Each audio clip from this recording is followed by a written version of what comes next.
உலகத்திலே இந்த ஒரு ஊர்ல மட்டும்தான் பிச்சைக்காரன் கூட மெர்சிடிஸ் பென்ஸ் ஒட்டிட்டு இருப்பான்.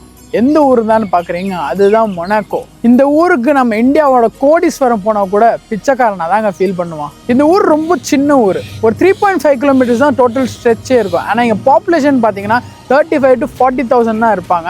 அண்ட் இங்கே கார் ரெஜிஸ்டர் ஆகிருக்கிறது எவ்வளோன்னு பார்த்தீங்கன்னா 45,000 கார்ஸ் ரெஜிஸ்டர் ஆகிருக்கு.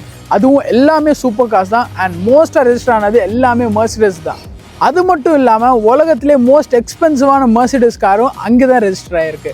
அண்ட் இங்கே லாம்போகினி, ஃபெராரி எல்லாம் ரொம்ப நார்மலான கார்ஸ். நான் இந்தியாவோட கம்பேர் பண்ண விரும்பல. ஆனால் இந்தியாவில் பெர் கேபிட்டா இன்கம் 2.5 lakhs இருக்குன்னா மொனாக்கோவில் 2.5 crores. சரி, எப்படி தான் இந்த நாடு இவ்வளோ பணக்கார நாடாச்சுன்னு கேட்டிங்கன்னா, உலகத்திலே இந்த ஊரில் மட்டும்தான் கேம்பிளிங் லீகல். அண்ட் கேம்பிளிங்கில் சம்பாதிக்கிற எந்த காசுக்கும் இவங்களுக்கு டேக்ஸே இல்லை. அண்ட் நீங்கள் கமெண்ட்டில் சொல்லுங்கள், அடுத்த ட்ரிப்பு மொனாக்கோக்கு யார் கூட போக போகிறீங்கன்னு சொல்லிட்டு. அண்ட் மறக்காமல் இந்த மாதிரி வீடியோஸ்க்கு என்ன ஃபாலோ பண்ணிக்கோங்க.